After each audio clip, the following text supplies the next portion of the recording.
Presentation, please.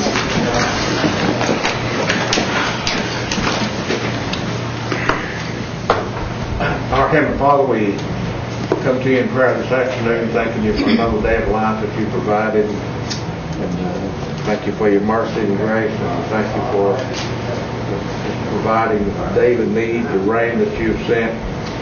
Lord, we just praise you for that, and I pray as we conduct our people's business, that your will be done there, and then I pray for other parts of the world, pray for our troops that risking their lives for our freedom, and we thank you for them. Pray that you watch over them in Jesus' name. Amen. Thank you. Roll call. Meredith Fraley. Here. Joe Crittenden. Here. Bill Anglin. Here. Bill John Baker. Here. Jack Baker. Here. Audra Connor. Here. Don Garvin. Chuck Hoskins. Here. Bill Johnson. Here. Taylor King. Johnny Keener. Jackie Bob Martin. Linda O'Leary. Present. Melvina Shopouch. David Thornton. Carol Cowan Watts. Phyllis Yarchi. We have a quorum. Next order of business is approval of the March 30 regular session minutes. I believe we received those all through email or fax. I move it be approved. Second. Moved and seconded. Any discussion on the minutes? All in favor, aye? Aye. All opposed, same sign. Okay, next are reports. Ms. Wright, Marshal Service.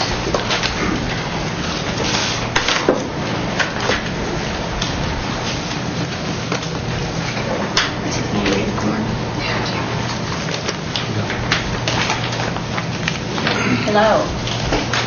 Hey, how you doing? Hey. Thank you, Madam Chair, members of the council. Sharon's out of town today, so I'll be giving the report. The first section up here where you say performance, that's our patrol division. We had, as far as civil and court processes go, 9 with 56 arrests, 123 citations and warnings,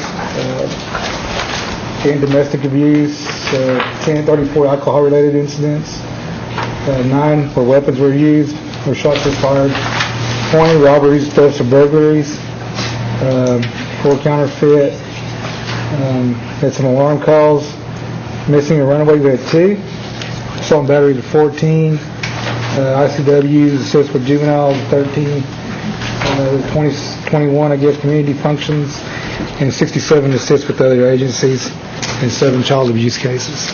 And those are through the patrol division. Also, it shows what done by county, the number of housing areas patrolled by county, and which housing areas those were inside that county. Underneath that, on the second page, you'll see the narcotics investigations. Our narcotics investigators arrested 8 individuals. 5 charges were for manufacturing methamphetamine. 3 charges were possession with the intent to distribute. 2 had firearms violations. 1 was arrested for cultivation of marijuana, and 4 were charged with possession of marijuana. Criminal investigations, assault and battery with dangerous weapon in Delaware County. That investigation is pending. 2 child abuse cases in Cherokee County, which were submitted for prosecution through Cherokee Nation's court. 1 election commission and senate petition submitted for prosecution.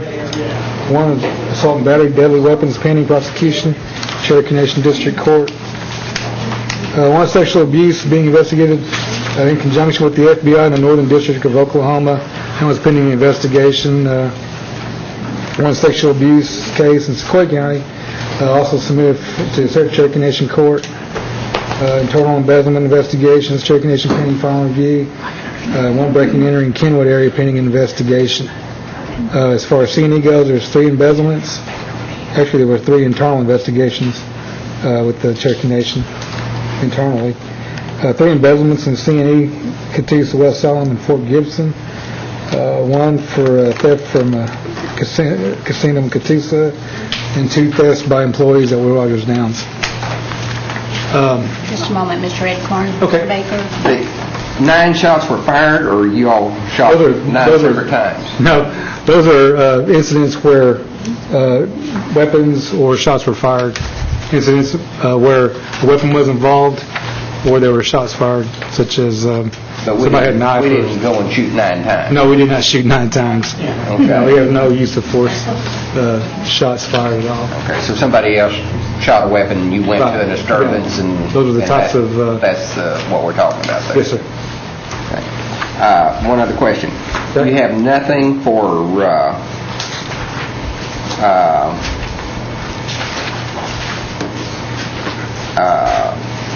Smoke Shop 1? Excuse me? You have nothing for the convenience store over here? Dealing with what? I'm not... An investigation, anything? No, not that I'm aware of. I could ask my chief investigator, but I'm not aware of any investigation. Please. Yeah. His reports for March, I think that occurred in April. And that Can you come forward, please?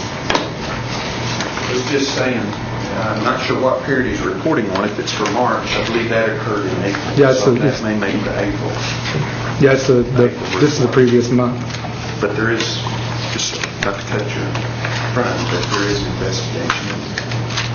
Okay. Thank you. I just didn't see it. I was curious. Okay. Mr. Martin? Thank you, Madam Chair. I'm not really the proper person to ask if under criminal investigation, election commission said petition submitted for prosecution to explain that, or I need to read that or not. The only election commission case I'm aware of is the one where there was a question as to how the signatures were acquired. But you don't know which petition. The way the court decided on that was, the way it was written, that if any of those were in question, they would eliminate all those signatures on that page. But the court decided that they shouldn't do it that way. They were going to just question those, I think there were 2 or 3 signatures.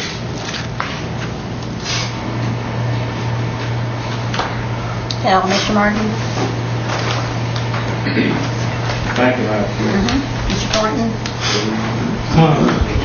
On the traffic violations, citations, and warnings, were those issued off of Cherokee land, or where were those? Those are usually, since we don't really have a lot of, as far as tribal jurisdiction goes, on roads. I mean, there's like small areas like Cherry Tree, the Kenwood additions, but anything outside of those are going to be on state roads, so those are going to be citations or at least warnings through state courts. On state highways? County roads, roads going into Bell, roads going through Kenwood, those are all county roads. They're not tribal. Mr. Thornton? Thank you. Any other questions? Mr. Leary? Yes, how are you doing? I'm doing fine, yeah. Going back to the election commission, on the incentive petition that was submitted for prosecution, if you don't have that information, I assume we can ask about it later. But do you know where that investigation went, other than the question 2 or 3 of the signatures? I don't know exactly where that investigation is. I do know it was, that was a result that the court had. It was just a question of those few signatures. But as far, I can get the information for next meeting. Thank you. Thank you, ma'am. Mr. Thornton? On these other agency assists, 67, are they included in the whole list, or is that 67 separate? Those are 67 incidents where another agency requested our assistance. Are they included in any of this? If anything was done during that assist, like an arrest was made, yeah, they would be included in those. Do you know how many times or were you assisted on any of these violations in underperformance by another agency? How many we were assisted? How many times were you assisted by another agency? I'm not aware of that number. Usually, the way that happens is that, and right now we're kind of low on people. We've got a lot of people had surgery, one that's pregnant, not able to work. 4 in the academy. We've, too short that we had to put 2 more officers in the casinos and we're hiring the other 2 to replace them. So right now, we're sometimes running 1 or 2 people per shift.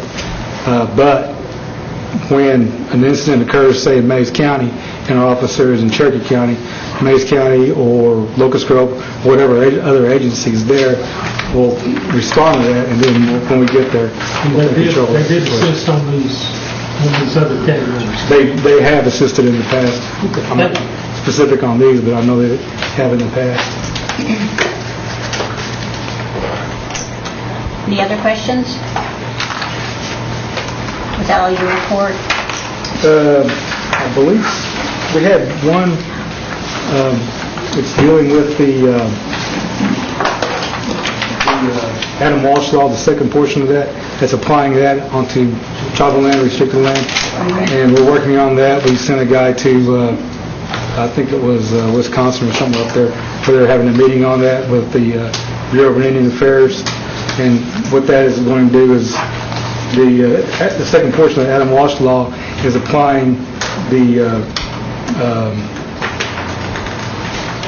what do you call it, the registration of sexual offenders, and it's actually going to make it where sexual offenders living on tribal land are going to have to register through the tribe, and if the tribes don't, I think it's by July 27th or so, if they don't have that set up, what's going to happen is the state of Oklahoma, or the state wherever that tribe resides, that agency is going to take over the registration for the tribe. So that's being worked through us and through Diane's office.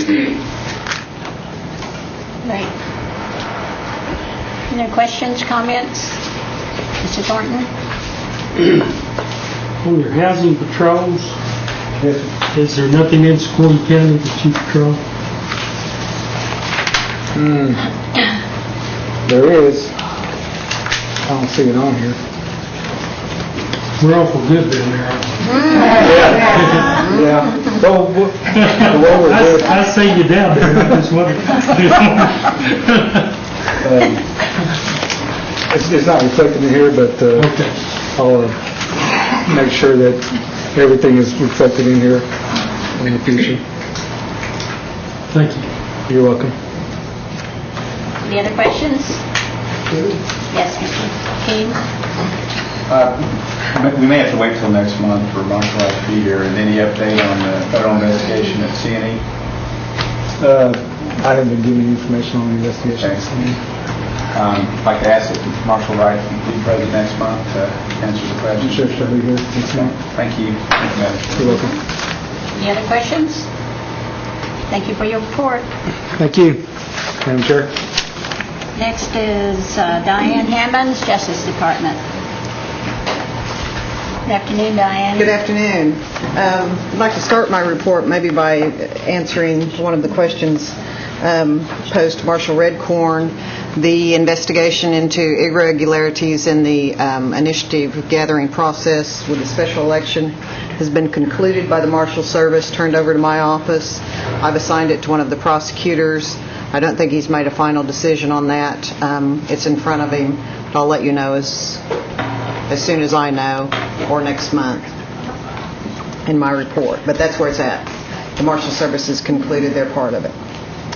On to my regular report. There are now pending in the Cherokee Nation tribal courts approximately 160, maybe a little over that, registration appeals from the Freedman descendants.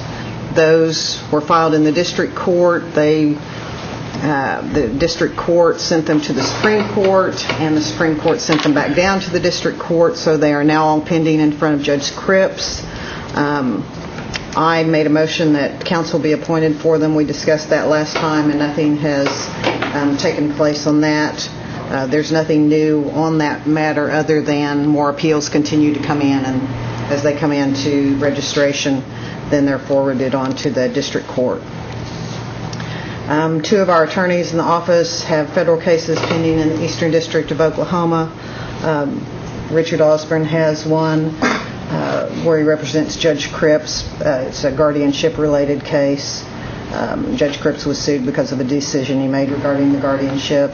And Mr. Morton has one that's a 1983 action in which one of our marshals was involved in assisting the state, and he was included in the lawsuit.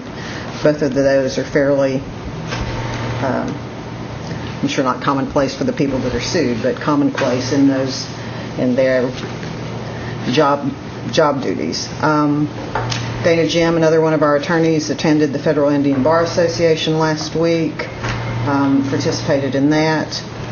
We have a change in personnel in our department. John Paris has left us and has gone to work for Cherokee Nation Businesses. And I don't think I announced this last time, and I'll bring her next time so that you can meet her again.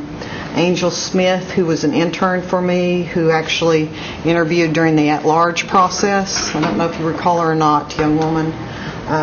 Just recently passed the bar this year. She's come full-time with us and is going to be handling child support enforcement cases when we get that caseload up and running. We're very, very pleased to have her. So those are the high points. I'll be glad to answer any questions. Any questions, comments from Ms. Hammonds? Ms. O'Leary? Yes, Diane, getting back to this, maybe I wrote down the irregularities regarding the petitions that were submitted. Were those received just new to you all, or The Marshal Service, registration's just now been completed? the Marshal Service, be hard for me to guesstimate. It's been within the last month that they've gotten the report to us. And you all haven't taken any action or had We have time to not. look at that yet? Mr. Osborne has it. We have not taken any action. Thank you. Any other questions? Comments? It's not. Thank you, Diane. Ms. Morton, Election Commission.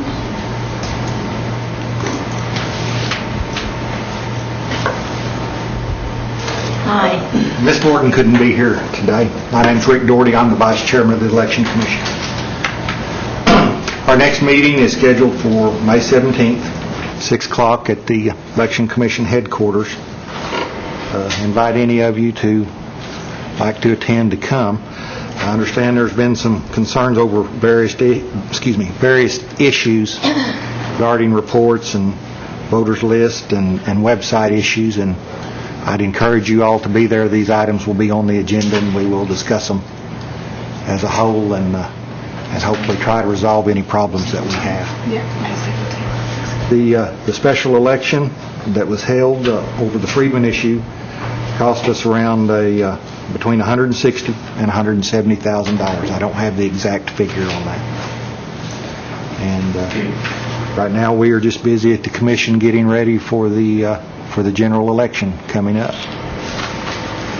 If there's any questions, I'd be glad to answer them. Mr. Baker? Yeah, Rick, the last meeting,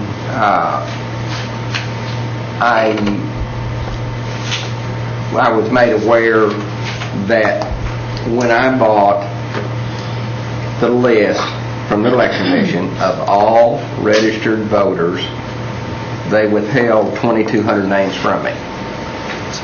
And on my check it says all registered voters. And so we were frantically signing up folks that we knew should and could. Yes. Was this more appropriate at the Election Commission because we're all candidates? I think this has to do with the letter that was issued to the Election Commission. Okay. And so we were not given all the names. Well, some of us are having those addresses corrected. And when you're withheld, not half, but a good third of your list, now you're a month behind.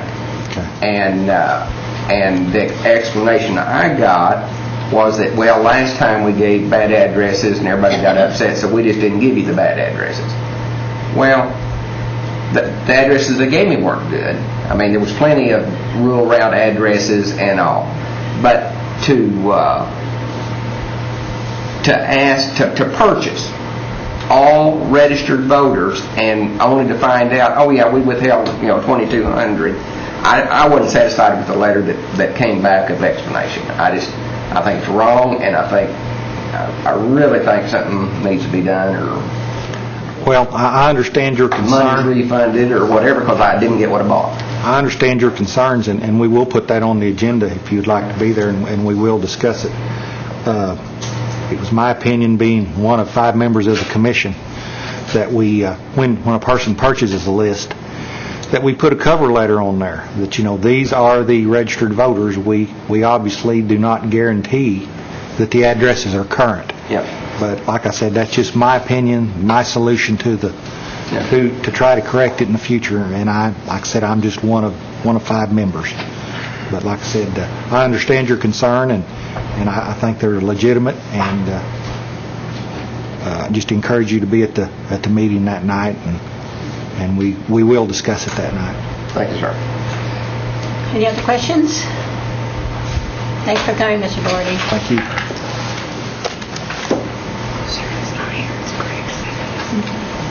Tax Commission, Mr. Simmons. Hello. Sharon is going to be on medical leave for at least 2 weeks, so if you have any questions or concerns, you can contact me or Karen Walls. And our tobacco division is up about 25% from last year at this time. Motor vehicles is up about 9% from last year at this time.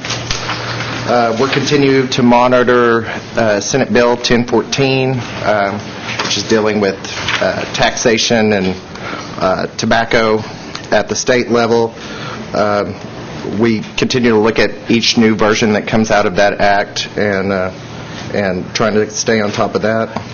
And we put some new signs up at Adair, and the ones for Gore and Collinsville. We're working with facilities, and those should be up soon.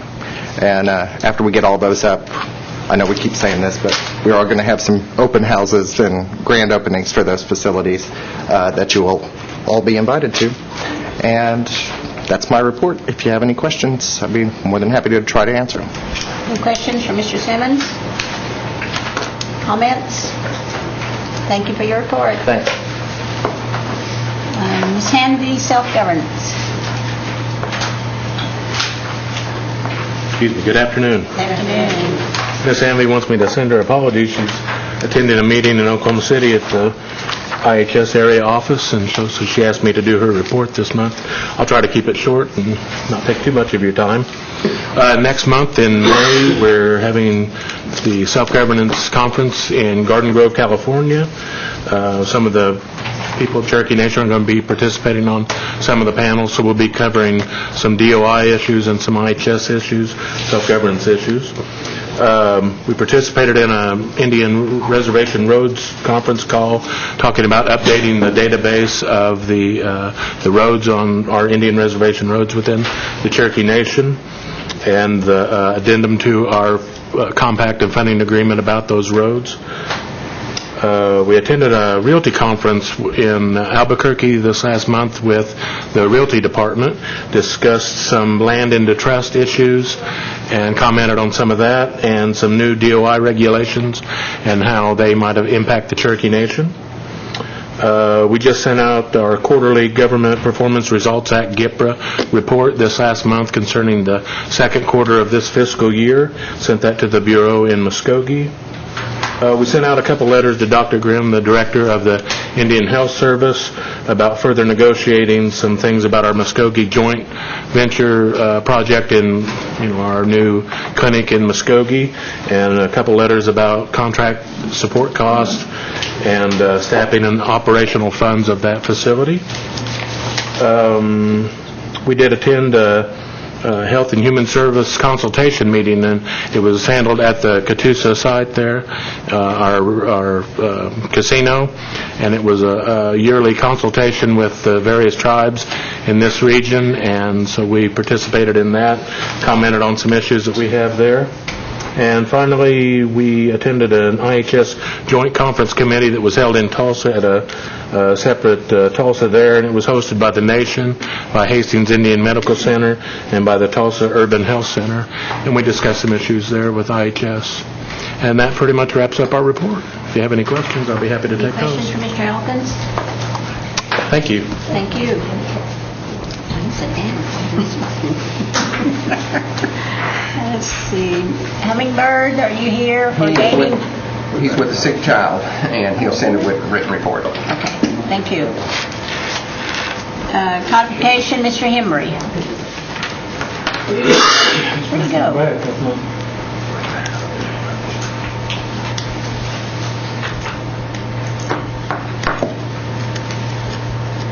He apologized instantly. Just, no. Baby stuff. Probably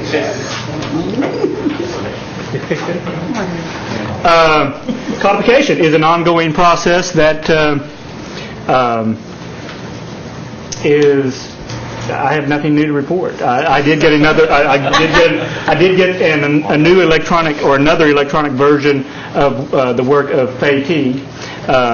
This information, along with everything else, is in Oklahoma City School of Law with approximately 4 interns that are going over each section by section. It is a long process that fortunately we're going to need to spend some more manpower on to get it complete. But I guess my report would be is to keep it on a monthly basis, and to keep it on the stove, so to speak, and that there's been other legal matters that have captured both mine and Diane Hammond's attention here recently, and we just need to get on it. And Do you have a estimated time, Todd? I would hope that it would be done by the end of the fiscal year, which would be October. That would I hope would be the goal. It would be nice if we could have a new set of codified laws by the time a new council is sworn in, which would be in August, and I would think that would be our target date, is to have this done by mid-August. Okay, great. Of course, we won't hold you to that. I'm not the only person in this here, but that will be our target goal, and that's what we'll work towards completing. Okay. I'm sorry I don't have any more information other than that. Thank you. Okay, next item is Old Business Corporation Reform Act. Madam Chairman, Yeah, that's yours. I'd move to table. We need to, it's not ripe until we find out if we're going to override the veto on the other Corporation Act. Second. Moved in second, and any discussion? All in favor, aye? Aye. All opposed, same sign. Item 2 is Act amending the citizenship legislation. Mr. Hembry. Madam Chairman, I spoke with Nathan Morton early this morning, who was the author of this act, and with Diane Hammond. It is our joint opinion that this matter also be tabled due to the fact that there are numerous appeals by the disenfranchised citizens in our court system that we feel needs to be resolved prior to making any changes in any citizenship act. Just a moment, Mr. Thornton. Motion to table. Second. Moved in second to table. All in favor, aye? Aye. All opposed, same sign. Okay. Under new business is an act amending court and procedures. Mr. King, that's yours. Madam Chair, thank you. We've been working on this act for some time, and I appreciate your help and guidance on this as well. Essentially, the intent here is to expedite important matters to go to the Supreme Court. And basically it's come down to intergovernmental disputes between the separate branches, and anything that has to do with elections. I'd like to turn over my time to Todd and Diane if she's in here. I've just asked Ms. Knight to get Diane in here so she can concur in anything that I might say about this or dispute it. The act is as follows. It sets out what the court can do under the Constitution, and also highlights the caveat that says that this council can confer what jurisdiction that it feels appropriate by statute. The jurisdiction part of this act would convey two two subject matter jurisdictions to immediately to the Supreme Court. That would be one, any controversy involving Cherokee Nation elections, and two, disputes arising between the branches of government of the Cherokee Nation. Now, if you look on your act, there has been an agreement that we would strike. We're talking under Title 20, Section 51. It says 1 and 2. It's on the should be on the second page of the act, where it says 2, and it begins any case or controversy involving Cherokee Nation elections. We would put a period at the end of. It would read any case or controversy involving Cherokee Nation elections and disputes arising between the branches of government of the Cherokee Nations, period. We would strike the words in any disputes involving fiscal matters of the Cherokee Nation. So it would be limited to those two matters of jurisdiction, and that would be the consensus of both myself and Ms. Hammond. We've talked about that amendment. Other than that, it just states that we're going to change wherever it says Judicial Appeals Tribunal to Cherokee Nation, or to Cherokee Nation Supreme Court. It also designates the district court judges as special employees, but not be held under the standards of the Human Resource Policies and Procedures of Cherokee Nation. I would, I guess, call Ms. Hammonds to speak to her opinion of the act. It's my opinion that this is a constitutional act. It's within the purview of this council to make. It's just a policy decision of whether this council makes it. Did you? Ms. Hammond? Yeah. Mr. King, did you have any questions of Todd? No. Oh, Mr. Baker, did you? No. Ms. Hammond? That's true, Mr. Hembury, and I have talked about it.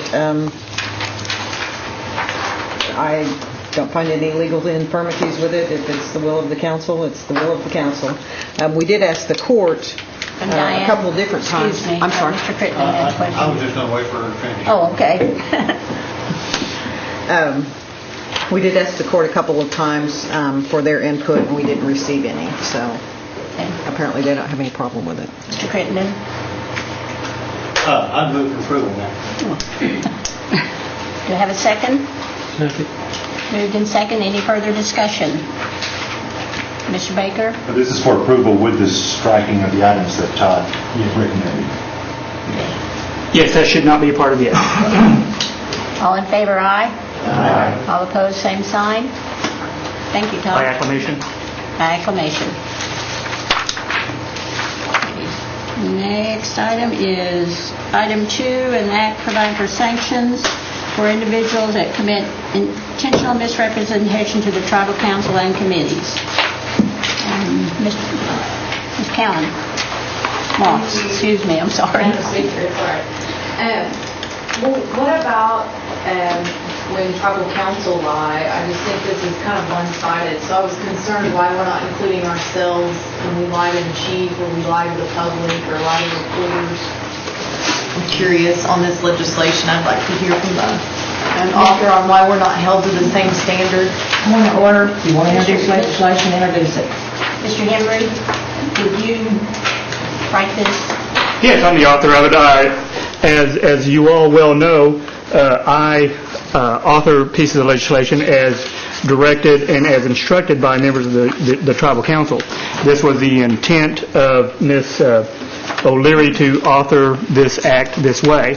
It is well within your purview or any other councilor's purview if you want to establish amendments to it or vote against it, but or author a totally separate piece of, or sponsor a separate piece of legislation to affect those goals. But that's, I guess, to answer your question, I drafted it the way. So that's not included. We're not that. Okay. Thank you.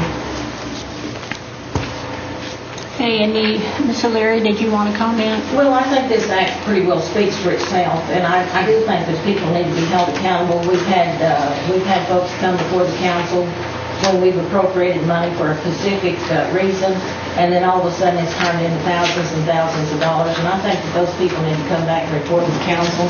But I think this is an accountability issue, and when you come before this council, we should have the respect and we should have the responsibility to at least exert every effort that we can. This isn't a get-you kind of legislation. This is just a legislation that says you're to be accountable, more or less, so to speak, if you want to put it in terms of rather than being sworn in type thing, which the Congress does. And if we need to, we can enact some of that legislation. But I thought this would cover it without having to go to that extreme, actually. And I think this legislation pretty well speaks for itself. And I don't really think that it's a situation where you're trying to get anybody. I think people normally, when they appear before the council, believe in what they're truly representing to this council. This is just for an intentional misrepresentation before this council that I think that those folks are the ones, if in the event it ever happens, needs to be held accountable. And this is just a up or down vote that I'm introducing today. Ms. Calwell, sorry. Thank you, Madam Speaker. I don't know if this question is to Mr. Henry, the author, or the sponsor, Ms. O'Leary, but what standard, like how procedurally do we go about proving if someone's deceived or inappropriately, intentionally, what does that mean? How do we go about that? The way the framework of the legislation would work is that it defines what an intentional misrepresentation would be, and that is an intentional misrepresentation means any statement of material fact that is made to the council or committees during session that is willfully and intentionally known to be false at the time the statement is being made. Now, if a statement is made and any member of the council believes that was false and was made maliciously or intentionally that it was false, then you would bring a motion before the full council to say... Madam Chair. Yes, Mr. Martin. Thank you. Mr. Henry, is it proper to debate this issue before a motion is made to approve it or not? It's not my intention to debate it one way or the other. I'm just trying to answer Ms. Cowan's question as to the mechanics of how it would work. She asked him a specific question. I'll ask you, is it proper to discuss and debate this issue for a motion is laid to vote on it? Madam Chairman, I put it forth in form of a motion. Second. Moved and seconded. Now we can discuss it. Get with it, Todd. If a member of the council were to believe that such a statement was made intentionally and has proof that it is false, they would bring a motion to the full council and put whatever evidence that they would have or information that they would put forward, and it would be up to this council to determine whether to have that person recognized before the council again during that term. So it's not a criminal penalty. It's not where you're judging the guilt or innocence of anyone. You as a body has the right to control who appears before you or not. But you can't do a criminal penalty. You can't fire anyone. And I wanted to make sure that point is clear in the legislation, that the legislation calls for that information to be sent to the appropriate HR director, and whatever remedies if that person is an employee of the nation or an affiliate or entities, and whatever action that they would take. But you only control who is recognized before your body, and that's the only thing that this legislation can control. So you would decide based on whatever information was put forward to you. Are you clear? So, this legislation doesn't do anything new, because we can already do that under Robert's Rules of Order and our governing rules currently. Currently, yeah. Under Robert's Rules of Order, you can choose not to recognize anyone that you choose not to. But this legislation seems to create an environment where we can arbitrarily slap people on the hands and declare them liars, it just seems suspect to me. I'm not in my intention to advocate as a pro or con to this legislation. That's within your purview. I'm just trying to answer how mechanically it would work. Okay. Thank you. Mr. Martin and then Mr. King. Thank you, Madam Chair. Todd?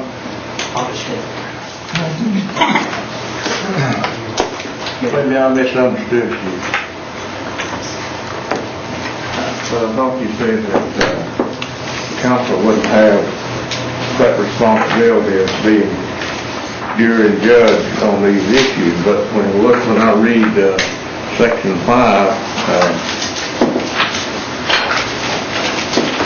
line B, I guess it says, that person there is an employee of Cherokee Nation.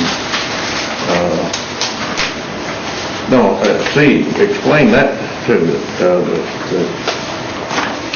will that says the council will determine.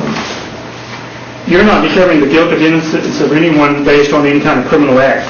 You would be making a judgment on whether to allow that person to be recognized before the council again based on the fact that whether they committed an intentional misrepresentation. You, as a body, would have, as the council acts as a body, you can't just have one person saying, that person lied to me, we're not going to recognize them.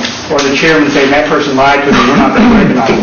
Only you as a body would be able to determine that, hey, this person made an intentional misrepresentation, so therefore we're not going to represent them, we're not going to recognize them in any of our committee or functions. No one's being held to the standards of a criminal act.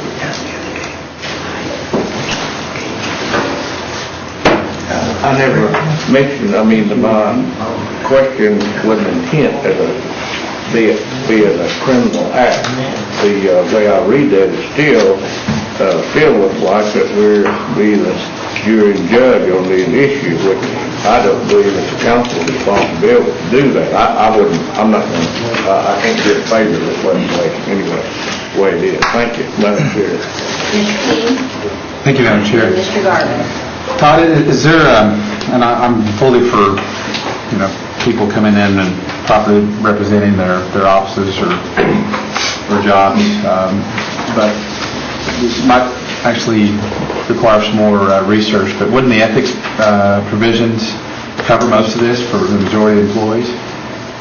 Oh, yeah. The ethics law would dovetail into this legislation, and as would certain criminal acts, criminal statutes. But we're not talking about a perjury type situation here because you're not under oath once you give information to the tribal council. And you might ask Ms. O'Leary, but I believe that the intent of this act is to make a statement, if the body determines that someone has made an intentional misrepresentation to the council, that person be prohibited from speaking before the council again. Is my understanding of the intention. Just a thought on that, Madam Chair, and I'll... Yeah, go ahead. If somebody comes in and lies to us, does that effectively keep them from coming back? That's what I'm concerned about. What better way to stay out of, under the view of the council than lying? They don't have to come back again.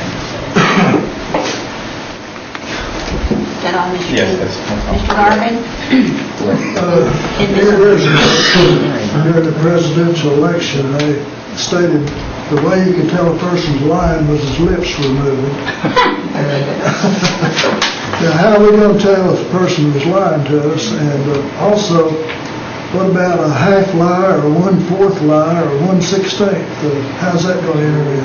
Well, that's going to ultimately be within the purview of the council. It's kind of like beauty is in the eye of the beholder, or as a famous Supreme Court judge once said, I can't define for you pornography, but I know it when I see it. Under the auspice of this act, you ultimately would make that judgment call at some point during the future.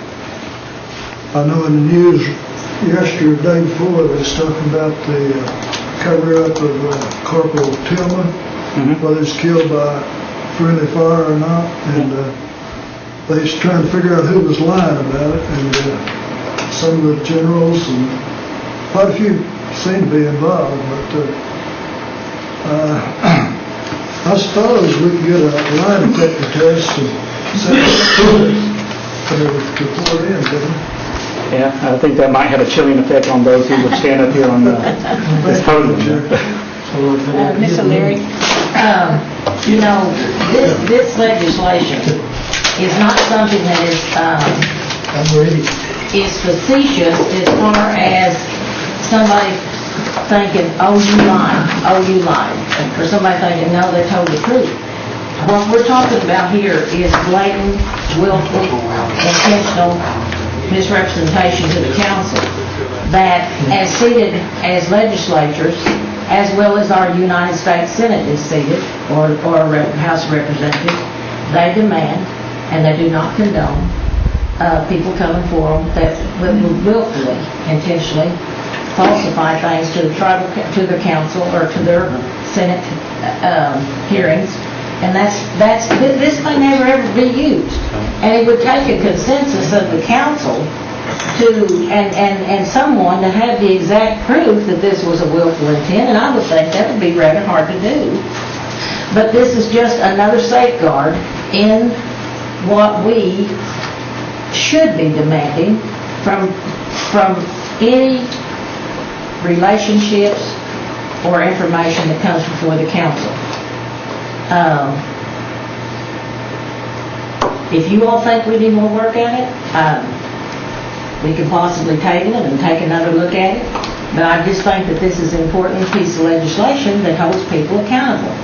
And like I said, it may never ever be used. And it's not a haphazard situation that would be brought before this council. There would have to be absolute evidence. It's not just a name-calling game. It's not that facetious. It's not that ludicrous. And it's accountability. And would you like to see this more work done on this? Yeah. Okay. I'll ask for this to be tabled right now. We'll take a look at it as far as the jargon and maybe put the purpose and the intent in there. So I'll ask that it be tabled right now. Second. Moved and seconded. Any discussion? All in favor, aye. Aye. All opposed, same sign. Okay, item 2 is tabled. Item 3 is an act preventing employment of individuals by the Cherokee Nation that are candidates in elections for a period of 1 year. Mr. Hembry, you authored that, right? Yes.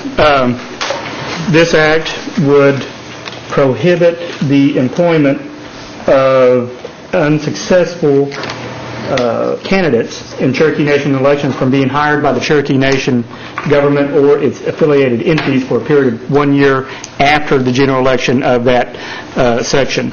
Want to make a point that the effective date on this act would be after the current election cycle, so therefore would not affect the current candidates. That's the intent of the act, and I would have Ms. O'Leary give any further explanation as to the intent. Ms. O'Leary? Well, the intent of this act is to safeguard, I think, the validity of the council candidates, and also that would be in the other Cherokee Nation slots that would be running for positions within the Cherokee Nation. And I think that this legislation is something that this council really needs to take a serious look at. And I think it pretty well speaks for itself, the intent. It's not going to happen in this election cycle, naturally. It would be effective in October of 2007. So it would be in the future that this would take effect. But virtually what this says, if you're a candidate in the Cherokee Nation elections, that you would not, this requirement would say that you could not be hired by the Cherokee Nation for a period of a year, 12 months. And that's basically it. Okay. It's very, very simple, very plain. Do I have a motion? I'll put that forth in motion. Do I have a second? Second. Moved and seconded. Any discussion now, Mr. Anglin? Thank you, Madam Chair. Well, I for one, I couldn't support something like this. To me, this is punishing our Cherokee citizens that may be working for the Cherokee Nation at this time and decide sometime in the future that they want to run for an elected office, and they're not successful in the election, then you're going to be put on probation for a year because you ran for an office that you didn't win.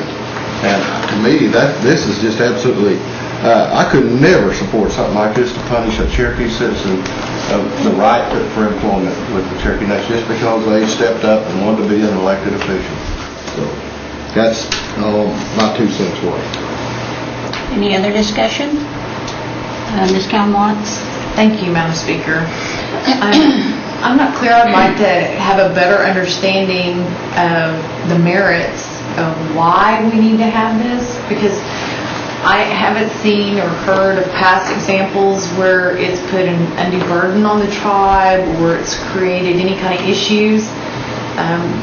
It honestly, right now, on face value, seems pretty personal and maybe directed at individuals. So if there's I'd like to consider it, but I can't consider it based on what I've seen now. I need to have I need a reality check. I need to know why it's part of the bigger picture and why it's important to be brought forward now when maybe we should have done this 4 years ago if really something was wrong with the system. Thank you, Madam Speaker. I wasn't in this legislative seat until I was elected about 3.5 years ago, close to 4 years now. And what this does, I think, it keeps our integrity of our elections clean and simple, without promises of what can be done if you lose. Hey, run, and if you lose, this is what's going to happen. I promise you this, or I promise you that. This is something that keeps our integrity of our elected officials that's running in check, and it also keeps the integrity of our elections in check. It's not, I think this will eliminate any type of promises, false promises, true promises, or whatever, of things that may be interjected into our elections that shouldn't be. Mr. Garner? I'd like to ask the question, has this ever happened? Ms. O'Leary, you want to respond? I decline to respond right now. I think we're familiar with this legislation, and the intent is the integrity of the elections on my part.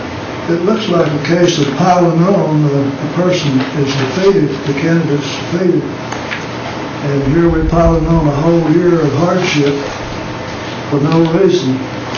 And I think the Cherokee citizens deserve better treatment. That's my opinion. Any further discussion?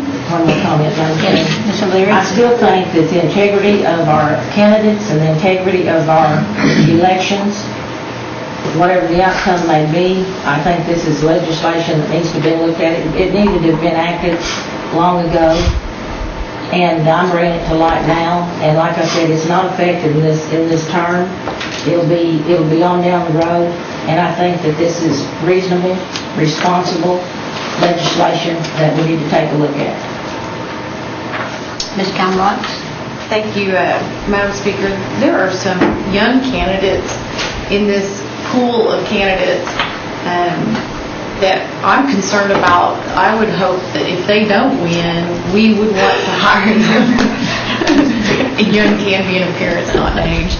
So they have an education, they have background, they have skills, they have experience, and I would think we would want to leave the door open to be able to hire them so that we're giving every Cherokee an opportunity at the economic development and growth we've seen in the tribe this past 8 years.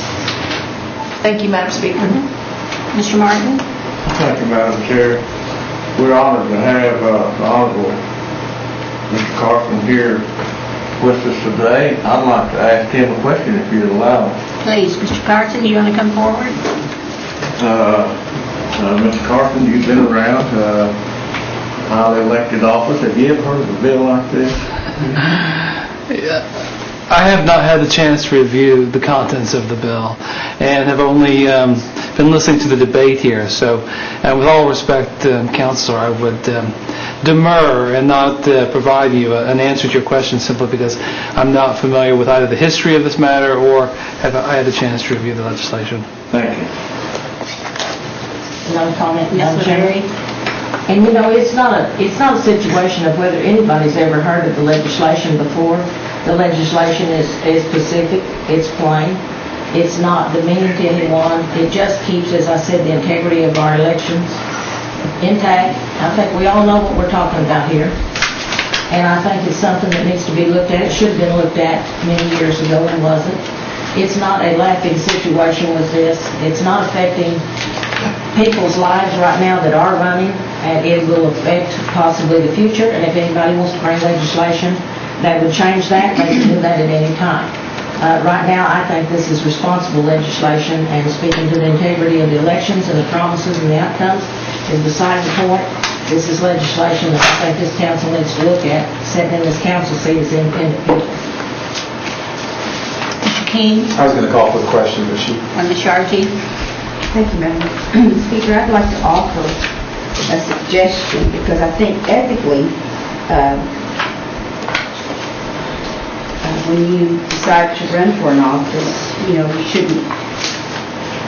you're offering yourself as a servant without expectations of anything in the future, and you need to be ready to make that sort of sacrifice should it mean that you cannot come back to work for the tribe.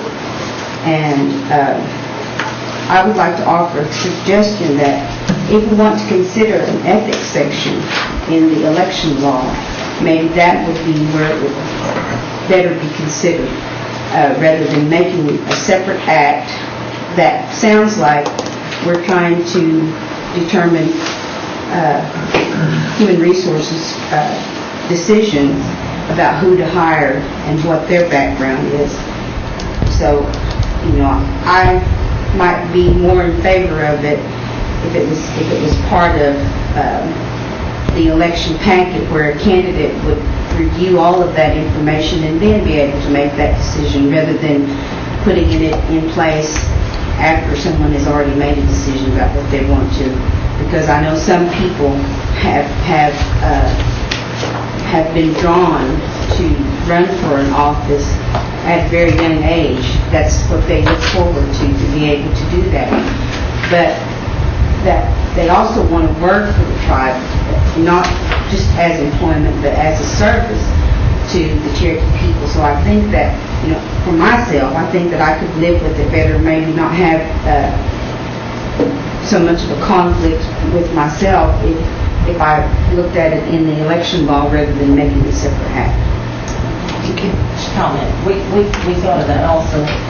Todd, would you speak to that? Is that something that we can take a look at as far as on down the pike, and as far as the ethics that Mrs. Yardley's talking about? Well, there are certain, and Ms. Hamilton and I were just speaking, there are certain aspects of the election law that are in place, and we can review those about being promised something for your vote or promised something for an action. If it's a situation that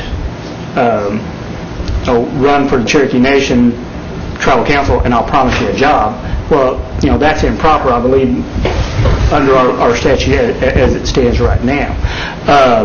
It was my understanding that you wanted that prohibition for a year if you ran for council. If you wanted or chief by it, or any other elective office by that standard. So I guess with Ms. Yardley's comment, Ms. Hamilton and I just stated that we would review the election law to see if that situation would be covered already. Oh, I don't have a problem with that, just as long as we can get added in some facet of reconciling or rectifying this. I don't have a problem with that. Okay. So you all would be willing to take a look at that? Well, we're going to review the election code, and normally, as was in the beginning of this election code, or this election cycle, after each election, there are going to be things that work and things that don't work, and there are going to be issues to look at and not. And after the next election term would be a good time to review that act. And I don't have a problem with that. Madam Speaker, I'd like to call for the question if there's no one else. Yeah. Mr. Thornton hasn't spoken yet. Maybe have a different point of view. when I filed for this election, for the last election, I kind of jumped off the porch and decided to run with big dogs. And I'm sure if I get beat this election, it's going to take me a year to lick my wounds. So I probably couldn't be ready to move another job for a year anyway.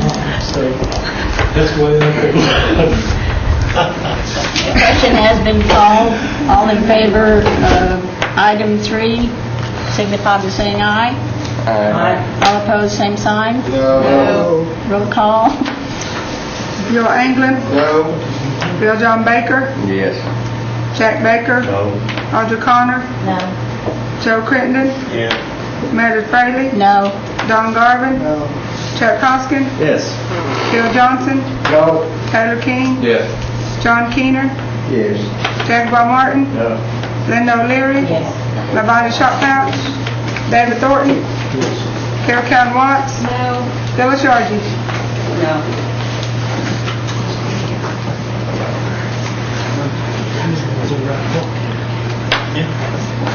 7 yea, 9 nay. 9 no, motion fails. Madam Chair, Yes. I would like to make a motion to have Todd to look at the election law and see if there's an ethics section that we might be able to develop that would address some of the facts. Moved in second. Any discussion on that, although it's not on the agenda? All in favor, aye. Aye. All opposed, same sign. Mr. Henry, that is your task. Yes, and we were going to do that anyway. Oh, okay. If you withdraw then, Ms. Cherokee? No. Are there any announcements? Next meeting is May 25th at 1:30. We adjourn. Second. All in favor, aye? Aye. All opposed, same sign. Look at that, Mr. Baker. You guys are good. I know. You're getting better all the time.